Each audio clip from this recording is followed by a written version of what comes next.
Assalamualaikum warahmatullahi wabarakatuh. Mohon izin perkenalkan, nama saya Bintang Arif Manulang. Jabatan saya adalah Peranata Laboratorium Pendidikan di Unit Kerja Politeknik Penerbangan Palembang. Saya merupakan peserta Latsar CPNS tahun 2022, gelombang 8, angkatan 74, kelompok 4. Di sini akan memaparkan tentang tugas agenda 3 dari tutor Ibu Adahani Ekowati.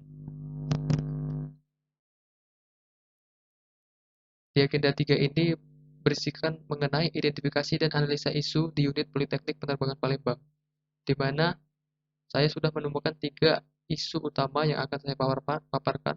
Yang pertama adalah bahan pembelajaran taruna yang masih menggunakan dokumen regulasi berbahasa Inggris yang menambah kesulitan dalam memahami materi pelajaran. Yang kedua, yaitu kurang efektifnya pencatatan inventaris laboratorium yang masih berbasis dokumen kertas. Dan yang ketiga adalah minimnya penilaian kinerja dosen yang dilakukan oleh taruna sehingga evaluasi dan peningkatan kualitas kinerja dosen yang tidak optimal. Di sini saya akan memberikan uraian tentang 3 isu tersebut. Yang pertama mengenai bahan pembelajaran taruna yang masih menggunakan dokumen regulasi berbahasa Inggris yang menambah kesulitan dalam memahami materi pelajaran. Di kampus Politeknik Penerbangan Palembang, menggunakan dokumen regulasi dari Organisasi Penerbangan Sipil Internasional dan regulasi lainnya sebagai bahan pembelajaran, di mana dokumen ini menggunakan bahasa Inggris yang cukup sulit untuk dipahami dan sebagian besar dokumen belum ada terjemahannya. 2. Kurang efektifnya pencatatan inventaris laboratorium yang masih berbasis dokumen kertas.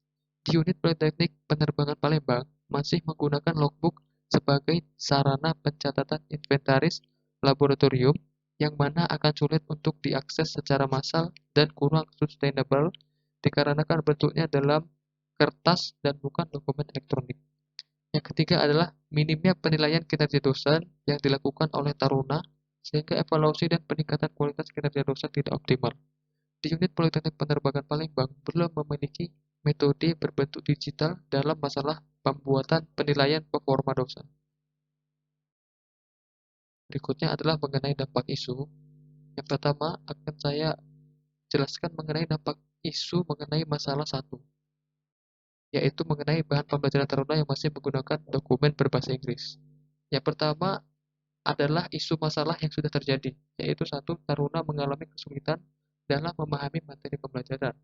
Yang kedua adalah minat membaca yang dapat berkurang diakibatkan keterbatasan pemahaman terhadap bahasa yang digunakan dalam materi pembelajaran.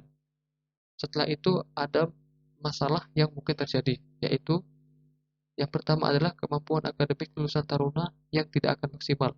Dan yang kedua adalah kesalahan pemahaman materi diakibatkan minimnya kemampuan bahasa Inggris yang dimiliki.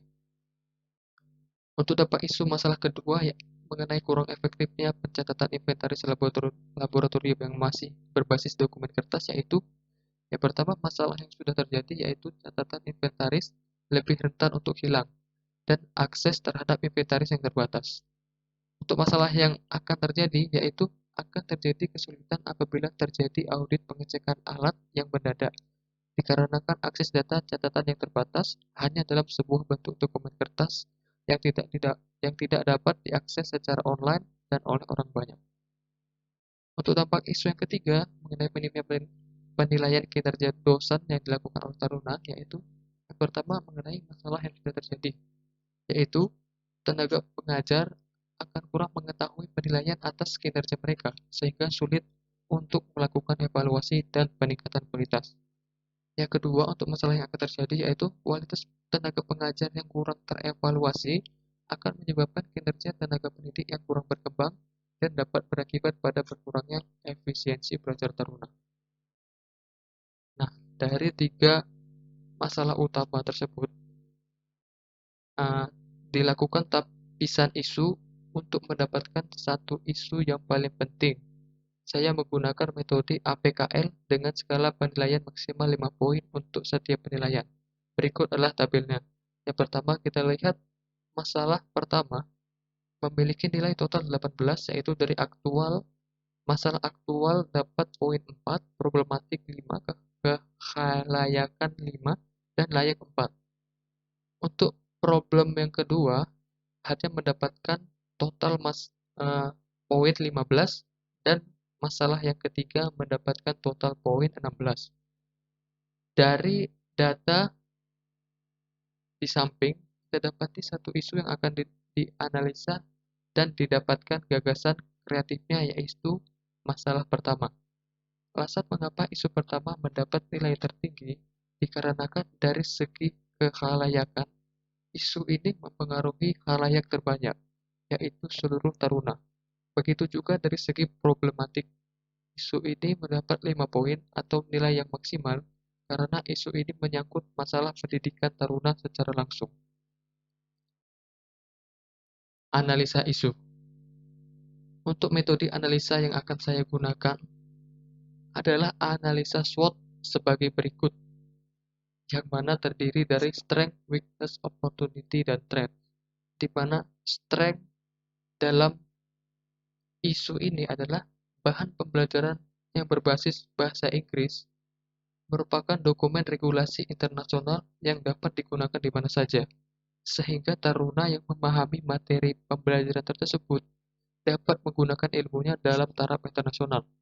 Dan yang kedua mengenai strength adalah materi pembelajaran yang merupakan regulasi dapat juga berguna sebagai dasar hukum.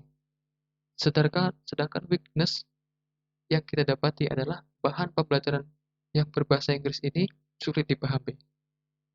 Opportunity-nya adalah kita dapat membuat terjemahan dokumen ke dalam bahasa Indonesia agar dapat mudah untuk dipahami. Sedangkan threats-nya adalah proses terjemahan yang sulit dan memakan waktu yang cukup lama. Dan dokumen yang sudah diterjemah harus didistribusikan kepada setiap taruna. Untuk gagasan kreatif isu yang akan saya sampaikan menggunakan 4 pilar digital adalah berupa pembuatan e-book yang berisi terjemahan dokumen bahan pembelajaran yang dapat diakses oleh semua taruna melalui Google Drive, di mana implementasi 4 pilar digital dari gagasan kreatif isu tersebut adalah yang pertama mengenai digital ethic, yaitu mengupload file Google Drive yang sudah memberi akses gratis dan tidak menggunakan provider bajakan. Yang kedua mengenai digital skill, yaitu menggunakan Google Translate untuk mencari arti dari kata-kata bahasa Inggris yang rumit, membuat e-book, dan menggunakan Google Drive. Untuk digital culture, yaitu e-book ini dapat menambah jumlah buku berbahasa Inggris yang dilengkapi dengan kultur bahasa Indonesia. Dan yang terakhir adalah digital safety, yaitu e-book ini tidak dapat diubah oleh setiap orang yang mengakses karena berbentuk PDF yang diberi proteksi agar tidak dapat diedit. Saya rasa cukup sekian tentang pemaparan agenda 3 mengenai isu-isu yang ada di unit kerja saya. Untuk kurang lebihnya dan salah kata saya ucapkan mohon maaf. Wabillahi taufiq wal hidayah. Assalamualaikum warahmatullahi wabarakatuh.